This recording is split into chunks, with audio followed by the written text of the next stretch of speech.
Welcome to my channel. So in this video, I want to talk to you about designing your life.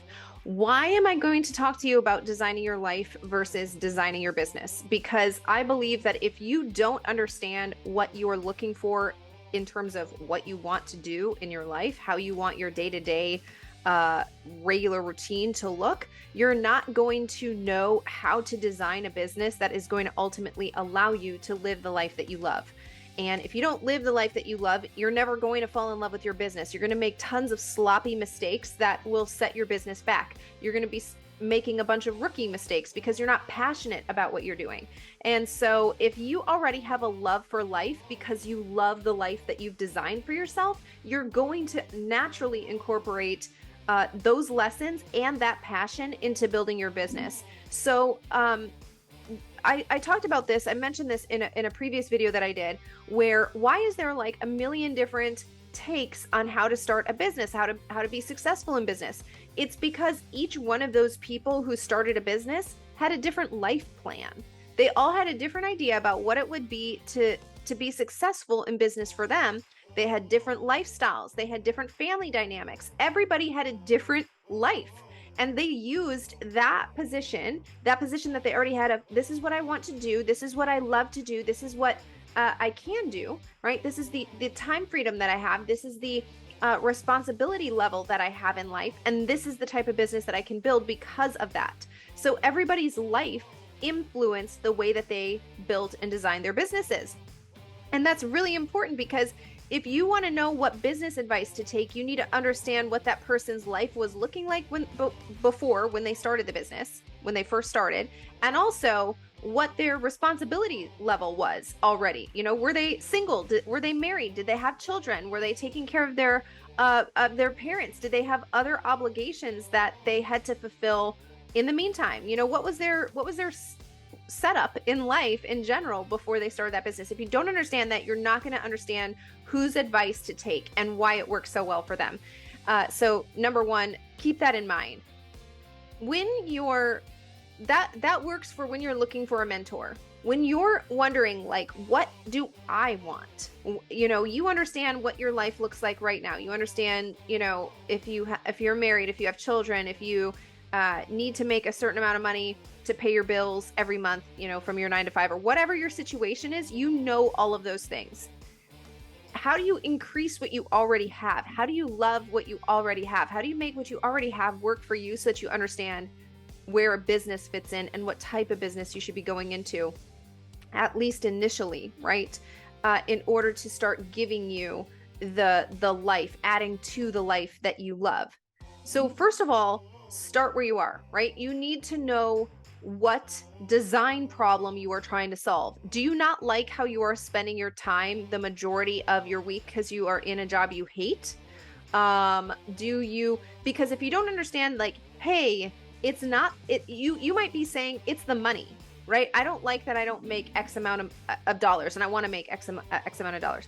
But if you're doing something that you love, maybe the money aspect is that you don't really want a full-time business. What you would like is some learning how to invest so that you start increasing the amount of monthly revenue that you bring in or something like that. So you need to actually know the problem that you're trying to solve, right? What's the design flaw in the life that you have right now that you want to actually solve in order to get to your end goal? Don't waste your time working on the wrong problem. What you can do in order to figure this out is that you can write a few sentences about how it's going in each area of your life. And just to make this kind of simple, we'll just use work, play, so like your hobbies, time for your hobbies, what hobbies you have, love, so if you're in a romantic relationship, if you want a romantic relationship, and your health. So all around your mental health, your physical health, your spiritual health, etc., right? So how is it going in each of these areas of your life? You want to know if you are running on full, if you are running on empty, and that way it helps you decide, okay, you know what? I really like to travel, and what I'm finding is back planning now is that my job doesn't pay me enough, so I can't fulfill this tank that I have of my hobbies because I don't have money to go traveling. Okay, you're going to need to plan out where you are now so that you ultimately get what you want, right? And then you can see how what you have right now, again, we're working with what we have, not what we want, what we have right now. How do your views on how fulfilled you are at work, on what you ultimately want from your 9 to 5 job or your business, if you've already started one, how does this complement your overall life view of what you believe your life should look like, of what you believe you're here to do? Where are these things clashing? Does one drive the other? I believe that, for me personally, I love being a coach. I believe it's the one of the things that I was designed to do. I'm created to do that. So I love the fact that I have a coaching business. It's active income for sure, but I enjoy it. And so I'm okay with trading my time for money in a lot of the things that I do for my coaching business because I love it. So you need to decide that for your own self. Some people would say, I never want to exchange time for money, which I totally respect. You need to know where you are in that whole aspect. You need to understand what you have now and what you actually want. Where are these things clashing? Is one driving the other? Is one overpowering the other? Do they complement one another? And what you can also do to see how accurate you are so that you're not just going off of emotion here is to log your daily activities for 3 weeks. So what you do is just at the end of the day, you just want to write down everything that you did, even the activities that you did at work included. Not just, don't make it broad of like, I went to work. Like, what did you actually do at work? Were you in a leadership position? Were you learning how to become a leader? Are you just doing menial tasks all day? You want to write that stuff down, and then you want to rate them. Right? Which of these activities were engaging and energizing to you, and which ones were actually sucking the life out of you? You want to know where you are. So number one, start where you are. You want to know what is happening. Number two, you want to expound on the amount of ideas that you think are possible. Okay, these days, whenever I look around anywhere, honestly, all day, all I see is opportunities. There's nothing but opportunities here. And that is what you want. It's an active thing that you have to do in order to train your brain to think that way and to see that way. And a lot of times when you've been so constrained, you've been used to the monotony, you've been used to the even security, what you would say is security. I would say it's a cage, but you are seeing it as security of, I just show up. It doesn't even matter how much work I do. I get paid, right? But you should never be stuck, because you should be generating a lot of ideas. Okay, you get to choose better options when you have more options to choose from, right? So if I have lots and lots and lots and lots of good ideas, I don't just choose good. I choose the great ideas. I'm able to separate the ones that are great from the ones that are good. I always say, good is the enemy of great. You need to stop settling for good, and you can only do that when you expand the amount of possibilities, the amount of opportunities, the amount of ideas that you have before you, right? One of the ways that you can start to expound on the ideas or possibilities that you have, directions that you can go in your life, is to do something called mind mapping. And this is where you use the daily log, the thing that I just told you to do for 3 weeks. You write down everything that you're doing. You rate these activities. Were these energizing and engaging activities? Were these time suckers? Were these energy suckers for you? And you pick the ones that you were very engaged in. Right? And so you put that in the center, you put that word, that activity in the center, and now make a free association of words that come up when you think about doing that thing. What comes up, right? What comes out of your mind when you think about doing that thing? I think about being fulfilled. I think about being in my purpose. I think about fulfilling a need for somebody else. I think about all of these things. Start drawing little lines with another little bubble to each of these emotions that they evoke. And then off of those emotions, start picking 3 things that you could use. What job description could you form from those emotions? So for example, if let's say you were training a new employer, you were training, you were running a training for, a different department or whatever at work, and you felt like you were in a leadership position by doing that training.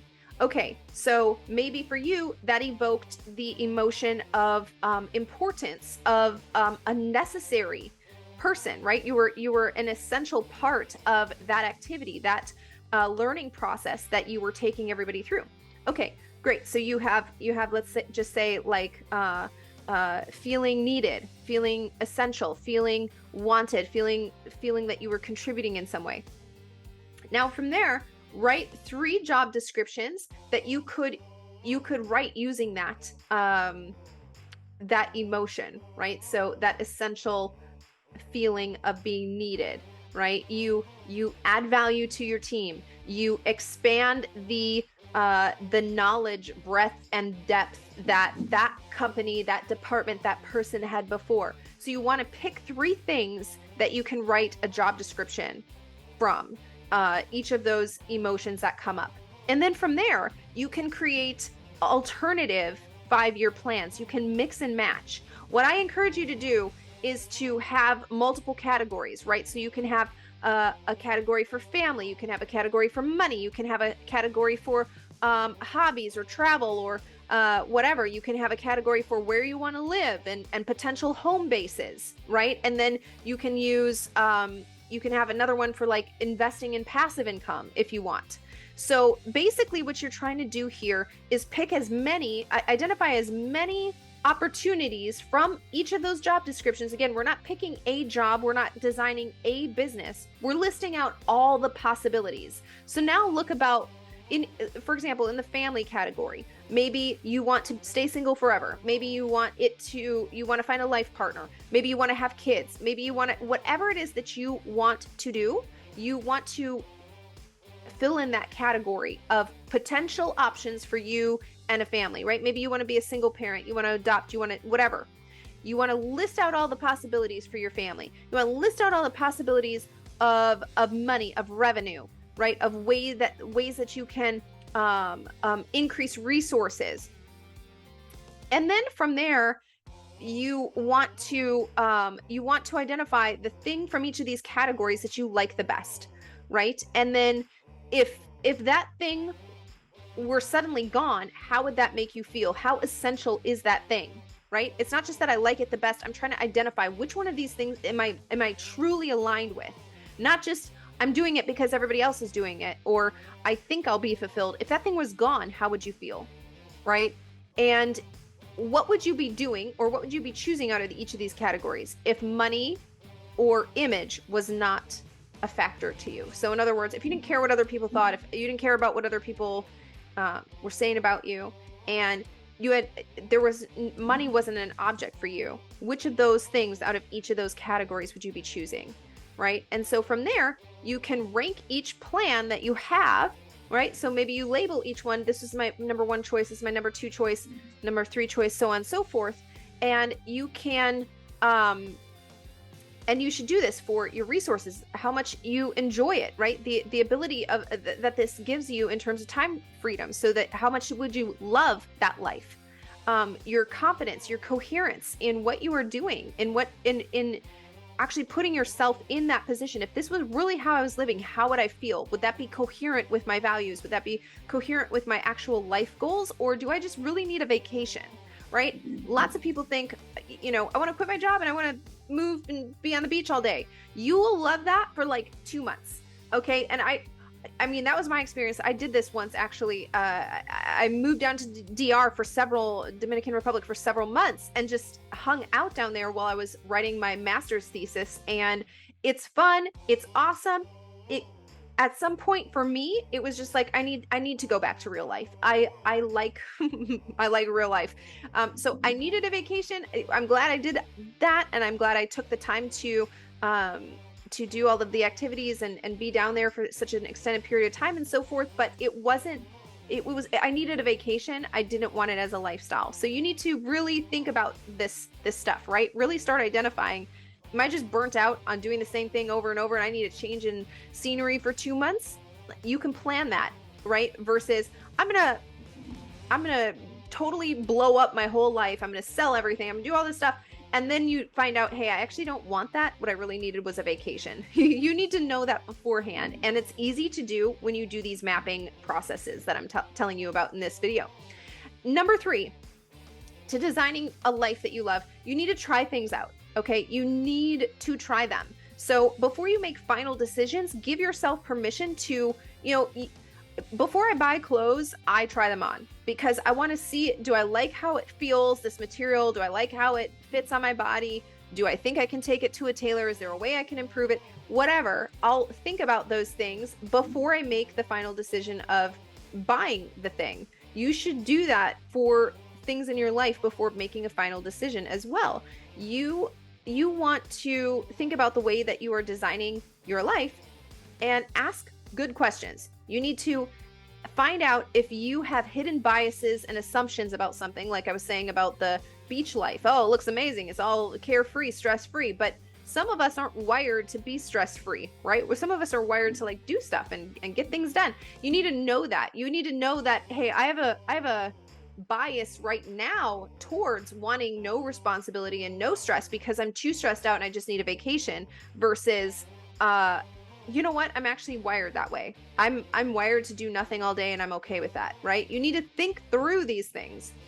And so if you can try new things, this also gives you momentum for actually walking out that path later on. So if you're like, yeah, I've already tried that. I did that for 3 months, or I've been volunteering at such and such a place and finding out that I really like working with this type of people or this organization or whatever, and I'm ready to make a change so I can start incorporating that for real in my life permanently.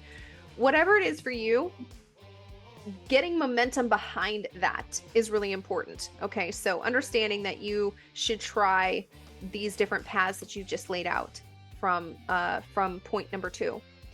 Another way to do this is to get as many opinions and voices around doing that thing or having that type of lifestyle as you can.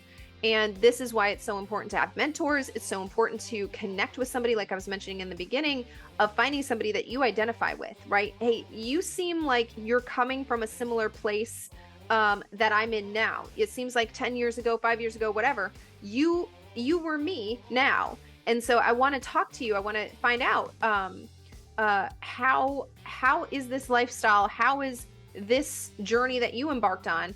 What was it like? What were the best things about it? Is there anything that you would change? You want to do interviews and gather as much information from other people's lived experience as possible, because again, the best way to learn is not through experience. Sometimes, I shouldn't say that, not all the time, right? In other words, you don't need to sell your home and everything in it and then find out, hey, that was the wrong decision to make. You could have asked somebody who did that, who didn't have a good experience, and you can learn, okay, yeah, I think that thing really wouldn't work for me because of what they said in X, Y, and Z way, right? So doing your due diligence, interviewing the people who've already done this, finding a mentor, that's super important in terms of designing a life that you love. And then also, as much as possible, try to day shadow people. So literally follow people that you connected with. Let's say from the interview, you found 2-3 people that you really resonated with what they were saying.